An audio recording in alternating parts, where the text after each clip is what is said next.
In September 1940, a German fighter pilot crashed in an English field. His Messerschmitt Bf 109 lay twisted in the mud. Searchlights swept the sky. British soldiers closed in. The pilot survived, hands raised, mud streaking the Luftwaffe insignia on his jacket. His name was Franz von Werra. For Britain, he was just another captured airman. For Germany, he would become something far rarer, the only Axis pilot to escape Allied captivity and make it home again. Von Werra was 26 years old, already decorated for his skill and daring in the Luftwaffe. Born on July 13, 1914, in Switzerland, he moved to Germany as a child and quickly showed aptitude for mechanics and aviation. By 1940, he had completed advanced flight training and joined Jägerschwader 3. Udet, flying Messerschmitt Bf 109 × 10⁻⁴ fighters. His missions primarily involved escorting bombers over southern England during the height of the Battle of Britain. Each sortie tested nerves, endurance, and technical skill. Von Werra's meticulous approach and bold maneuvers made him a rising star. On September 5, 1940, he took off from an airfield in northern France with his squadron to escort a formation of bombers striking Kent. Radar stations in southern England detected them, and fighters from No. 41 Squadron RAF scrambled to intercept. Around 12:05 p.m., von Werra's Bf 109 engaged the British aircraft. He maneuvered skillfully to protect the bombers. Suddenly, cannon fire struck his plane. Flames erupted along the fuselage. The engine began to fail. Despite immediate efforts to recover, the aircraft spiraled downward, crashing near Winchet Hill Farm, Marden. Mud and smoke filled the air as von Werra scrambled out of the wreckage, shaken but alive. British soldiers quickly surrounded him. He raised his hands, his jacket smeared with mud over the Luftwaffe insignia. Taken into custody, he was transported to a local interrogation center. Officers noted his calm, almost amused demeanor. While other captured pilots panicked, von Werra observed every detail. He mapped the guards' routines, the layout of the building, and even the attitudes of the men around him. Each observation became part of a mental blueprint for potential escape. Within days, he was moved to a more permanent facility in London, where he was questioned about Luftwaffe operations. He answered politely but sparingly, revealing nothing tactical. He recognized the British confidence in their security and studied the camp routines meticulously. Eventually, he was sent north to Grisdale Hall in Cumbria, an isolated estate converted into a camp for German officers. Surrounded by hills and forests, with fences and watchtowers, Grisdale seemed secure. For von Werra, it was a challenge. He observed guard movements, measured distances between fence posts, and memorized patrol patterns. He noticed subtle shifts, guards changing positions, moments when sentries relaxed, the angle of searchlights that left shadows on the ground.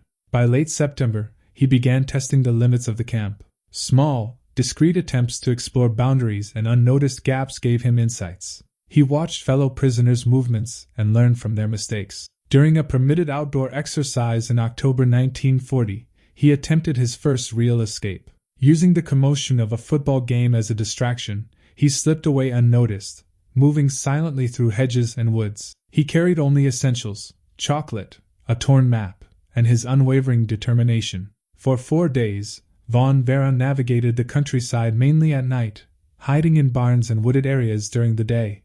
The cold bit at his skin, and hunger gnawed at his stomach, but he pressed on.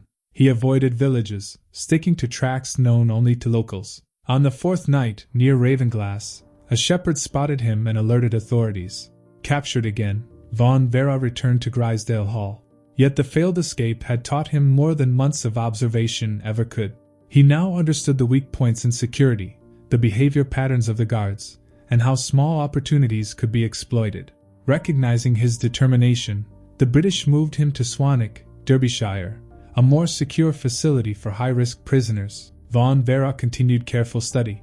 He noted the timing of guard rotations, the schedule for meals and recreation, and the precise distances between sentries on patrol. Tools were smuggled discreetly, hidden carefully. He began digging a tunnel beneath one of the barracks, measuring distances, creating ventilation holes, and timing each movement to avoid detection. Patience was crucial. Brute force would fail.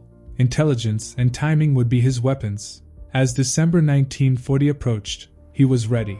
On the night of December 17th, under a dark, moonless sky, von Werra and several prisoners crawled through the tunnel he had painstakingly constructed.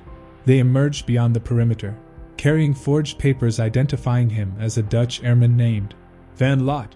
He moved toward a nearby airfield with the intent of stealing a plane. At RAF Hucknall, he approached a mechanic demanding to inspect a Messerschmitt.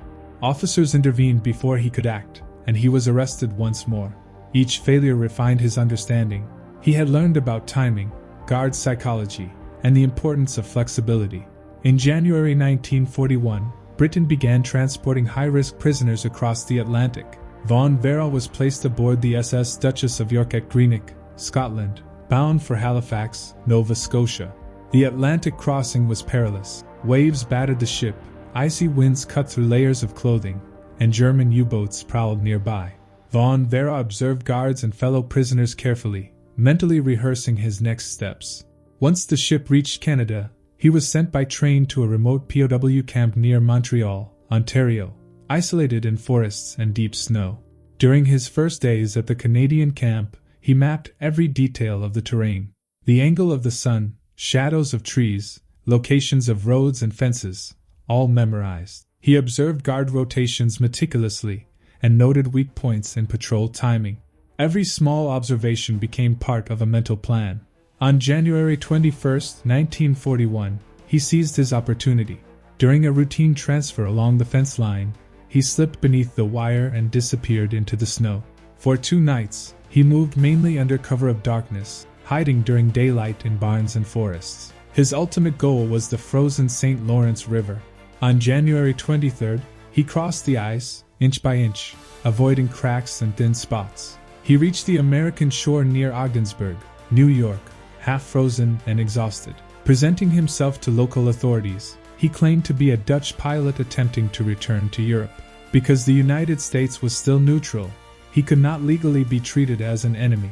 After a brief investigation, the German consulate arranged his transfer further south. He would journey through Mexico and Brazil, then across the Atlantic to Spain and Italy, finally traversing the Alps back into Germany.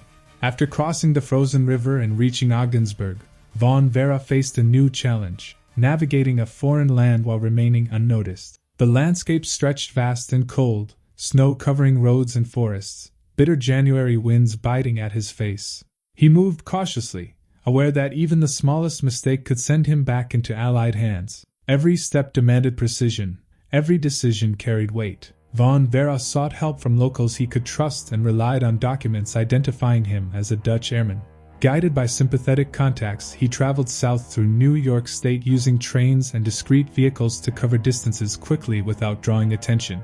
He memorized schedules, avoided heavily monitored stations, and navigated unfamiliar towns with remarkable clarity. His discipline and planning mirrored the precision he had employed in the air. By mid-February 1941, von Werra had made it to New York City, a sprawling metropolis far from Canada's quiet fields. Here, he connected with German consulate representatives who coordinated onward travel. His route took him through Mexico and Brazil, across the Atlantic to Spain and Italy, and finally over the Alps into Germany. Each leg required careful timing, discreet interactions, and unyielding attention to detail.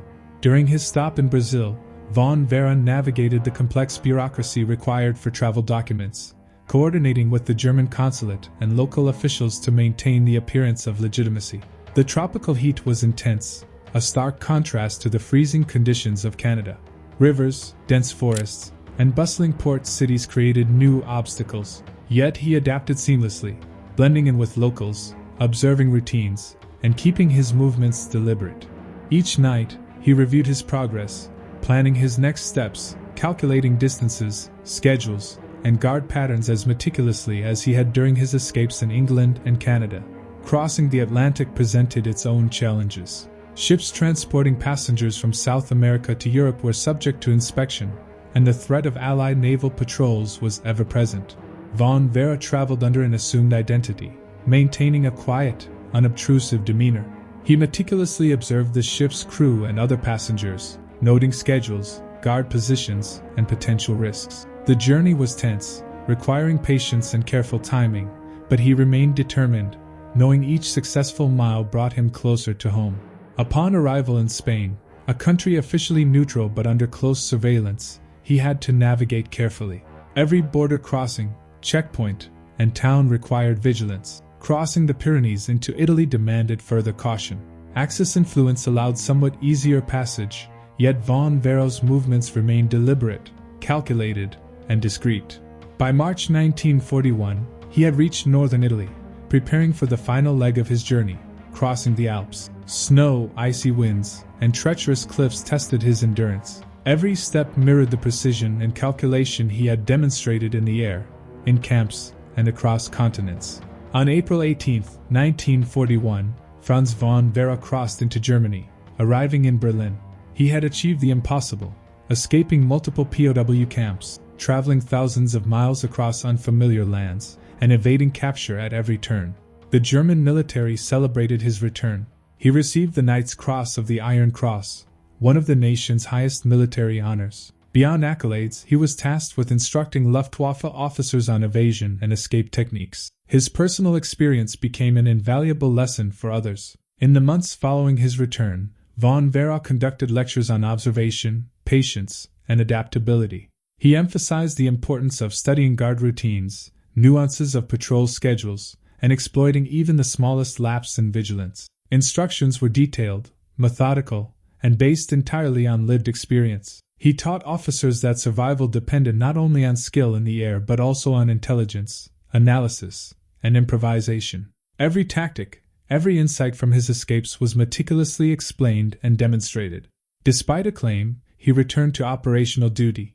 By mid-1941, the Luftwaffe needed experienced pilots for North Sea reconnaissance and defense missions. Von Werra resumed flying the Messerschmitt Bf 109F, navigating challenging weather and heavily patrolled enemy waters. He engaged in skirmishes with RAF aircraft, displaying tactical skill and audacity characteristic of his earlier missions. His colleagues noted his calm composure under fire, his ability to make rapid, precise decisions in high-pressure aerial engagements. On October 25, 1941, during a mission near Vlissingen in the Netherlands, he encountered mechanical failure in his aircraft. Attempting a forced landing, he skillfully maneuvered the failing plane to minimize risk, but the aircraft crashed into the North Sea. Search operations failed to recover his body. The exact circumstances remained uncertain, but the loss was deeply felt within the Luftwaffe. A pilot who had defied odds, challenged captivity, and survived had fallen in action. Von Werra's life, though brief, left an enduring legacy. He was remembered not merely as a skilled pilot but as a symbol of ingenuity, determination, and courage. His escapes demonstrated the importance of meticulous observation, patient planning, and calculated risk-taking. Historians and military analysts later studied his methods, noting how discipline, intelligence, and psychological acuity allowed him to outwit captors in multiple countries. His story remains unique in World War II, the only Axis pilot to escape Allied captivity and successfully return home.